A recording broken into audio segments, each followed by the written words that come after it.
Welcome back to my channel Ranjitha Kannada vlogs. ಇವತ್ತು ಬಂದು ನಾನು ನಿಮಗೆ ವಾಷಿಂಗ್ ಮಿಷಿನ್ನ ಹೇಗೆ ಕ್ಲೀನ್ ಮಾಡೋದು ಅಂತ ಹೇಳ್ಕೊಡ್ತೀನಿ. ನಮ್ಮ ವಾಷಿಂಗ್ ಮಿಷಿನ್ ಬಂದು ಸ್ಯಾಮ್ಸಂಗ್. ಇದು 7 kg ವಾಷಿಂಗ್ ಮಿಷಿನ್. ನಮ್ಮದು ಬಂದು ಫ್ರಂಟ್ ಲೋಡ್ ವಾಷಿಂಗ್ ಮಿಷಿನ್ ಇದು. ಬನ್ನಿ ಇವಾಗ ಹೇಗೆ ಕ್ಲೀನ್ ಮಾಡೋದು ಅಂತ ಹೇಳ್ಕೊಡ್ತೀನಿ.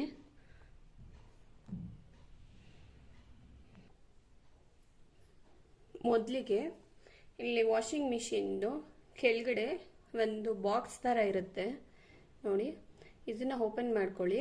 ಫ್ರಂಟ್ ಲೋಡ್ ವಾಷಿಂಗ್ ಮಿಷಿನ್ ಎಲ್ಲ ವಾಷಿಂಗ್ ಮಿಷಿನಲ್ಲೂ ಈ ಥರ ಇರುತ್ತೆ, ಕ್ಲೀನ್ ಮಾಡ್ಕೊಳ್ಳೋದಕ್ಕೆ ಕೊಟ್ಟಿರ್ತಾರೆ ನೋಡಿ. ಜಸ್ಟ್ ಹೀಗೆ ಪ್ರೆಸ್ ಮಾಡಿದ್ರೆ ಸಾಕು, ಅದು ಬರುತ್ತೆ. ಇದನ್ನು ಕೂಡ ನೀವು ಓಪನ್ ಮಾಡ್ಕೋಬೋದು ಅಷ್ಟೇ ನೋಡಿ, ಈಸಿಯಾಗಿ ಓಪನ್ ಆಯಿತು. ಇಲ್ಲಿ ಎರಡೂ ಇದೆ, ದೊಡ್ಡದೊಂದು, ಇದು ಬ್ಲ್ಯಾಕ್ ಕಲರ್ ಚಿಕ್ಕದೊಂದು ಒಂದು ಪೈಪ್ ಥರ ಇದೆಯಲ್ವಾ ಇದು. ಮೊದಲಿಗೆ ನಾನು ಇದರಲ್ಲಿ ವಾಟರ್ ಎಲ್ಲ ಇರುತ್ತೆ, ಅದನ್ನು ತಗೊಳ್ಳೋಣ. ಈ ವಾಟರಿಂದನೇ ವಾಷಿಂಗ್ ಮಿಷಿನು ಸ್ಮೆಲ್ ಬರೋದು. ಫಸ್ಟು ಇದನ್ನು ಬಿಚ್ಚಿ ಇದರಲ್ಲಿರೋ ವಾಟರ್ನ ತಗೊಳ್ಳೋಣ ನೋಡಿ. ಜಸ್ಟ್ ಹೀಗೆ ರೊಟೇಟ್ ಮಾಡಿದ್ರೆ ಸಾಕು, ಅದು ಬರುತ್ತೆ. ನಿಧಾನವಾಗಿ ಮಾಡಿ ನೋಡಿ, ಕಾಣಿಸ್ತಾ ಇದೆಯಾ ಎಷ್ಟು ಗಲೀಜ್ ನೀರು ಬರ್ತಾ ಇದೆ. ಈ ನೀರಿಂದನೇ ಬಟ್ಟೆ ಎಲ್ಲ ಸ್ಮೆಲ್ ಬರೋದು. ನೀವು ವೀಕ್ಲಿ ಒನ್ಸು 15 days ಒನ್ಸು ಈ ಥರ ಕ್ಲೀನ್ ಮಾಡಿಕೊಂಡ್ರೆ ವಾಷಿಂಗ್ ಮಿಷಿನ್ ಕೂಡ ಕ್ಲೀನಾಗಿರುತ್ತೆ, ಚೆನ್ನಾಗಿ ಬಾಳಿಕೆ ಕೂಡ ಬರುತ್ತೆ. ನೋಡಿ ಎಷ್ಟೊಂದು ನೀರು ಬರ್ತಾ ಇದೆ, ಕಾಣಿಸ್ತಾ ಇದೆ ಅಲ್ವಾ. ನೀವು ಮೊದಲಿಗೆ ಇದನ್ನು ಓಪನ್ ಮಾಡಿದ್ರೆ ಇದು ನೀರೆಲ್ಲ ಹೊರಗಡೆ ಬಂದುಬಿಡುತ್ತೆ. ನೀವು ವಾಷಿಂಗ್ ಮಿಷಿನ್ ಹೊರಗಡೆ ಇದ್ದರೆ ಏನೂ ಪ್ರಾಬ್ಲಮ್ ಆಗೋಲ್ಲ. ಮನೇಲೇ ವಾಷಿಂಗ್ ಮಿಷಿನ್ ಇದ್ದರೆ ಕೆಳಗಡೆ ಎಲ್ಲ ನೀರು ಬಂದುಬಿಡುತ್ತೆ ನೋಡಿ. ಇವಾಗ ಇದು ನೀರು ಸ್ಟಾಪ್ ಆಗಿದೆ. ಇವಾಗ ಇದನ್ನು ಕ್ಲೋಸ್ ಮಾಡ್ಕೊಳ್ಳೋಣ.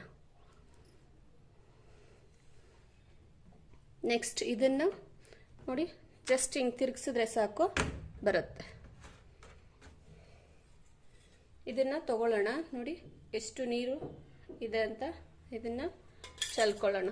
ಇವಾಗ ಇಲ್ಲೊಂದು ಪ್ಲೇಟ್ ಇಟ್ಕೊತೀನಿ ನಾನು ಕೆಳಗಡೆ ಸ್ಟ್ಯಾಂಡ್ ಹಾಕಿರೋದ್ರಿಂದ ಸ್ವಲ್ಪ ಪ್ರಾಬ್ಲಮ್ ಆಗುತ್ತೆ, ಕೆಳಗಡೆ ಹೋಗುತ್ತೆ.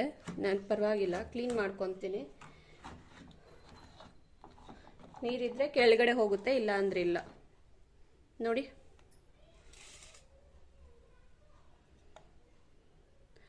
ನೀವು 15 days ಒನ್ಸು ಕ್ಲೀನ್ ಮಾಡ್ಕೊಳ್ಳೋದ್ರಿಂದ ಅಷ್ಟು ಗಲೀಜಾಗಿರೋಲ್ಲ ನೋಡಿ.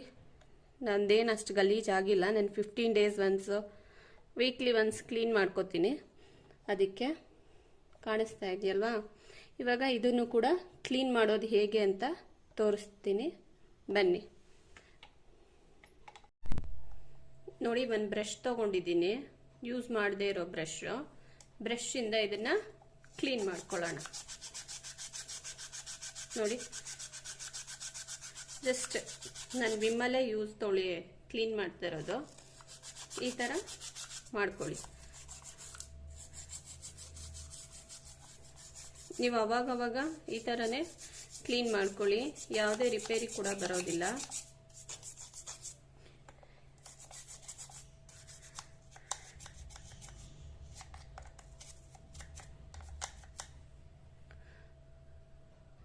ನೋಡಿ ಇವಾಗ ಕ್ಲೀನ್ ಆಗಿದೆ.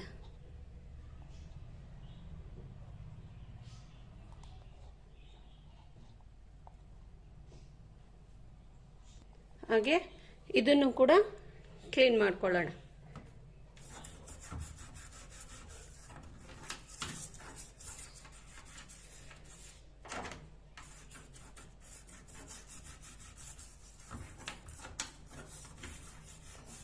ಜಾಸ್ತಿ ಫೋರ್ಸಾಗೆಲ್ಲ ಮಾಡಬೇಡಿ, ಜಸ್ಟ್ ಹೀಗೆ ಮಾಡ್ತಾ ಇರಿ. ಅದೆಲ್ಲ ನೋಡಿ ರಿಮೂವ್ ಆಗ್ತಾ ಇದೆ, ಕಾಣಿಸ್ತಾ ಇದೆ ಅಲ್ಲ.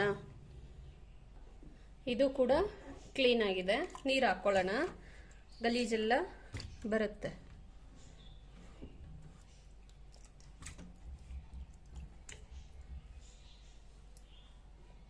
ಒಂದು ಒದ್ದೆ ಕಾಟನ್ ಬಟ್ಟೆಯಿಂದ, ಒಣಗಿರೋ ಕಾಟನ್ ಬಟ್ಟೆಯಿಂದ ಒರೆಸ್ಕೊಳ್ಳಿ. ನೋಡಿದ್ರಲ್ಲ ಹೇಗೆ ಬೇಗ ಕ್ಲೀನ್ ಆಯಿತು.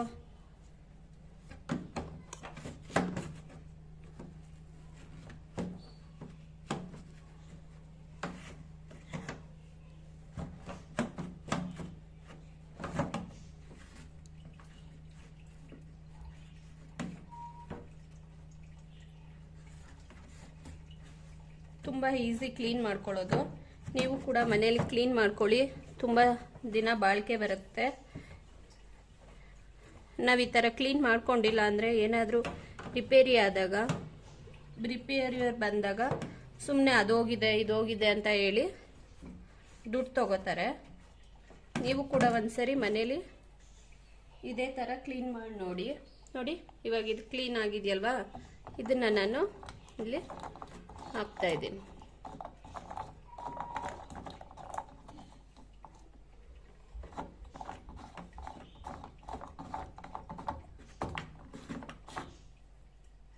ಇದನ್ನು ಚೆನ್ನಾಗಿ ಟೈಟಾಗಿ ತಿರುಗಿಸಿ, ಇಲ್ಲ ಅಂದರೆ ನೀರು ಹೊರಗಡೆ ಬರೋ ಚಾನ್ಸ್ ಇರುತ್ತೆ.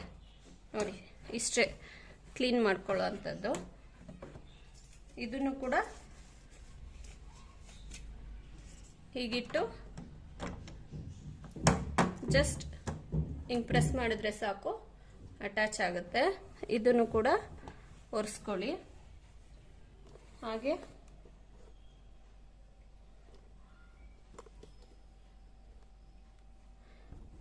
ಗ್ಲಾಸ್ ಕೂಡ ಒರೆಸ್ಕೊಳ್ಳಿ. ವಾಷಿಂಗ್ ಮಿಷಿನಿಂದ ನೀವು ಬಟ್ಟೆ ಎತ್ಕೊಂಡಾಗೆಲ್ಲ ಹಾಗೆ ಇದು ಕೂಡ ಇಂಪಾರ್ಟೆಂಟು. ಇದನ್ನು ಕೂಡ ಒರೆಸ್ಕೋಬೇಕು. ಒಂದು ಕಾಟನ್ ಬಟ್ಟೆಯಲ್ಲಿ ಒರೆಸ್ಕೊಳ್ಳಿ. ನೋಡಿ, ಏನು ಕೂಡ ಇಲ್ಲ, ಕಾಣಿಸ್ತಾ ಇದೆಯಲ್ಲ ನೋಡಿ.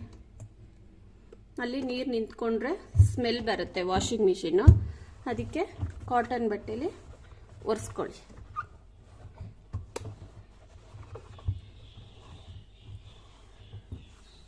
ನೋಡಿ, ನಾವೇ ಮನೇಲಿ ಕ್ಲೀನ್ ಮಾಡ್ಕೋಬೋದು. ಬೇರೆಯವ್ರಿಗೆಲ್ಲ ಹೇಳಿದ್ರೆ ಸುಮ್ಮನೆ ದುಡ್ಡು ಖರ್ಚು. ಸಿಂಪಲ್ಲಾಗಿ ಹೇಗೆ ಕ್ಲೀನ್ ಮಾಡ್ಕೊಳ್ಳೋದು ಅಂತ ನೋಡಿದ್ರಲ್ಲ ವಾಷಿಂಗ್ ಮಿಷಿನ್ನ. ಇನ್ನೆಲ್ಲ ಯಾರೆಲ್ಲ ನನ್ನ ಚಾನೆಲ್ ನೋಡ್ತಾ ಇದ್ದೀರಾ ಎಲ್ಲ ಸಬ್ಸ್ಕ್ರೈಬ್ ಮಾಡ್ಕೊಂಡು ನೋಡಿ, ಹಾಗೆ ಶೇರ್ ಮಾಡಿ, ಕಮೆಂಟ್ ಮಾಡಿ, ಲೈಕ್ ಮಾಡಿ. ಮತ್ತೆ ನಾನು ಮುಂದಿನ ವಿಡಿಯೋದಲ್ಲಿ ಸಿಗ್ತೀನಿ. ಅಲ್ಲಿವರೆಗೂ ಎಲ್ಲರಿಗೂ ನಮಸ್ಕಾರ.